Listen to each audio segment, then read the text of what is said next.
जज़ाअ। अहमद खान साहब को कि वो यहाँ पर आए और SHO सब्ज़ार साहब को फेलिसिटेट करें।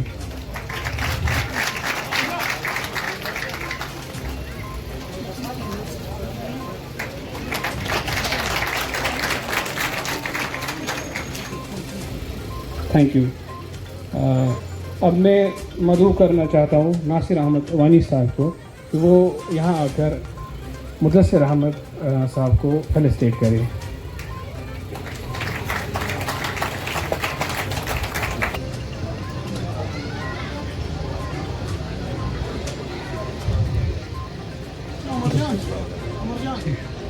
फेलिसिटेट करें।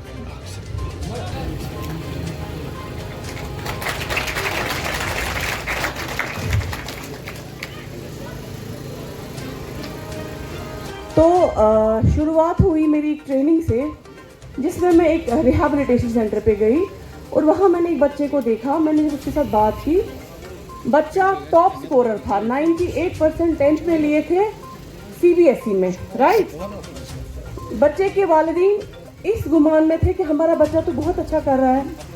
माँ ने एक बार घर पे कोई चीज़ देखी और बच्चे से पूछा, बेटा ये क्या है?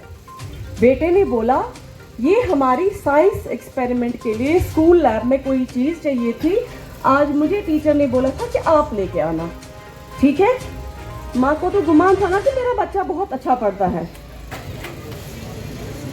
ओके, बच्चे ने माँ को क्या बोला कि ये एक साइंस एक्सपेरिमेंट के लिए कोई चीज़ है जो मुझे कल स्कूल ले जानी है।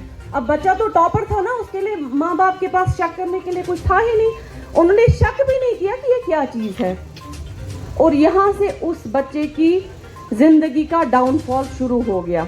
आगे की स्टोरी मुझे शेयर नहीं करनी है, फिर उस बच्चे के साथ, बेचारे के साथ क्या हो गया वो मैं शेयर नहीं करूँगी। इस स्टोरी को लेके मैंने एक मॉडल बनाया था, 4T model. T means T for tiger, आप सब समझते हैं ना। सो पहला T जो मेरा है वो है कि टॉक, हमें बात करनी है। बात यहाँ नहीं करनी है स्टेज पे बैठ के। मेरी टॉक का मतलब ये नहीं है। मेरा टॉक शुरू होता है घर पे। आप मुझे बताइए, यहाँ पे जो वालिदीन है, यहाँ पे जो बच्चे हैं, आप में से किस किस को पता है कि हीरोइन कैसा दिखता है? ये जो नशे हैं आजकल जो हमारे बच्चे करते हैं, जो भी ड्रग है, आप सबको सब ड्रग्स के नाम भी पता है। क्या हमें पता है कि ड्रग्स दिखते कैसे हैं? अगर हमारे घर में बच्चा ड्रग लेके आएगा, क्या हम उसको आइडेंटिफाई करते हैं? बात घर से शुरू होनी चाहिए कि ड्रग है क्या, दिखता कैसा है। हमें अपने बच्चों से फेसबुक को स्क्रॉल करने से बेहतर है ना कि एक माँ बाप अपने बच्चे के साथ ड्रग के बारे में बात करे। जब वो घर में अवेयर रहेगा तब जाके आगे जब वो समाज में जाएगा, उसको कोई चीज़ दिखाएगा, कोई उसको इनकार करेगा कि नहीं, मेरे वालिदीन ने मुझे बताया कि ये गलत चीज़ है। So we need to talk, we need to talk about this menace right from our home. We need to talk about drugs in our mosques. आज जुमा, आप मुझे बताएंगे क्या किसी मौलवी साहब ने जुमा नमाज पे खुतबे के बाद ड्रग की बात की? खुदाया दाजन दिसानन दवा, किसी ने ये बात बोली कि ऐसे कशील पर जूता बोर्ड दो फोइलो बच्चे, इसकी किसी ने बात की? क्या कोई मौलवी साहब हमारा उठ के इस बारे में बात करता है कि ये हमारे मजहब ने सबसे पहले ऐसे सिगरेट मना था, तो ड्रग्स की तो बात ही नहीं है। कौन इसके बारे में अवेयरनेस करता है? नो, बात शुरू होनी है वहाँ से जहाँ से करनी है। ये जो हमारे डिबेट सेमिनार्स वगैरह, आई डोंट से कि इनका कोई आउटकम नहीं है, they play a very big role. एक अवेयरनेस सच में पैदा हो जाती है, वालिदीन अवेयर हो जाते हैं, पेरेंट्स अवेयर हो जाते हैं, बच्चे अवेयर हो जाते हैं। बट बात शुरू करनी है हमें अपने घरों से, हमें अपने मस्जिदों से, मंदिरों से, गुरुद्वारों से। मुझे नहीं लगता कि दुनिया का कोई भी मजहब ऐसा है यूस एक्टिविस्ट प्रमोटर्स करा। ठीक है, हो गया पहला T। दूसरा T मेरा है take hold of. Yes, I will conclude.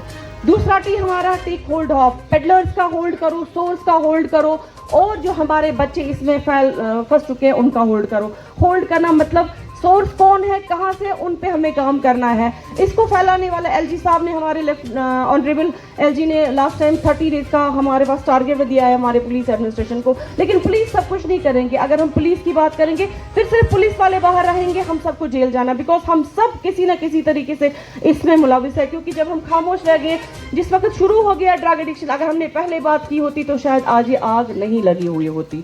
उसके बाद मेरा तीसरा T, दैट इज ट्रीट। हमें वो इंग्लिश में एक कहावत है, hate the sin not the Sinner.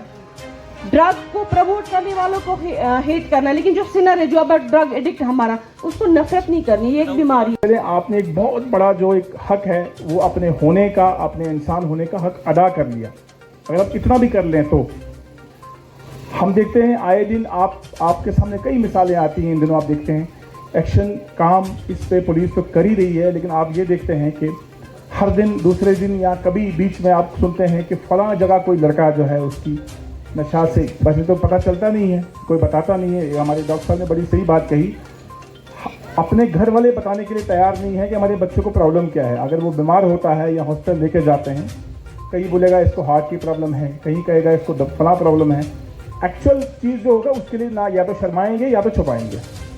लेकिन ये ऐसी चीज़ है, बीमारी को जितना छुपाएं, इन चीज़ों को जितना छुपाया जाएगा ये उतना हमारा लॉस करेंगे। लिहाजा इसमें इंसान, हम लोगों एज ए सोसाइटी बढ़ चढ़ के सामने आना चाहिए, बिना किसी मज़हब मिल्लत के, बिना किसी डिफरेंस के, बिना किसी इर्रेस्पेक्टिव ऑफ कोई भी सेक्शन ऑफ सोसाइटी हो। हम सबको जो हम कंट्रीब्यूट कर सकें इसमें, पुलिस के साथ मिलके हम लोग आपके साथ छाना बजाना खड़े हैं। जिस लेवल पे भी आप कंट्रीब्यूट करना चाहें आप कर सकते हैं। हमारी कहीं आपको मदद चाहिए, इवन आप जैसे इन्होंने कहा कि कोई आप ऐसा लगता है कि मेरे गांव में, मेरे इलाके मोहल्ले में फला कोई शख्स है, मुझे लगता है कि ये 10 लोग बच्चों को ख़राब कर रहा है, या हमें लगता है कि ये कोई ऐसा कोई बिजनेस या तस्करी कर रहा है नशे की, तो आप लोगों का एज ए इंसानियत का फ़र्ज़ बनता है कि कहीं ना कहीं किसी न किसी एनफोर्समेंट एजेंसी को, पुलिस को उसके बारे में बताना है। आप देखते हो कई दिन आज एक्शन होता है, कहीं के मकान अटैच हो जाते हैं, प्रॉपर्टियां अटैच हो जाती है, वो कहाँ से बनाया उसने? वो तो सब कुछ नशा से ही बनाया ना। तो जब आप उसको इजाज़त देते, आपकी तरफ से आप जो अपनी चुप्पी साध लेते हैं, वो अगर उसको पहली ही नज़र में या दूसरे ही में आप लोगों ने पकड़ लिया और किसी न किसी तरीके से किसी न किसी जगह से उसको बंदिश लग गई, वो इस तरह से या इस लेवल तक वो पहुँचेगा ही नहीं कि वो तब तक उसने 50 बच्चों को ख़राब भी कर लिया होता है, अपनी प्रॉपर्टी भी बना ली होती है, तब जाके हमें समझ आता है कि फलां बंदा जो है जी उसका ये कसूर है। उन पे हम लोगों की कड़ी नज़र होनी चाहिए। जिस लेवल पे भी आपको मदद चाहिए, पुलिस लग गई है। किसी घर में कोई बच्चा है, किसी का, मैं कई बार हम देखते हैं कोई फैमिली है, एक ही बच्चा है, वो भी ड्रग्स में इन्वॉल्व है। अच्छा, उसको भी हालत ये है कि हम उसको भी बचा नहीं पाते।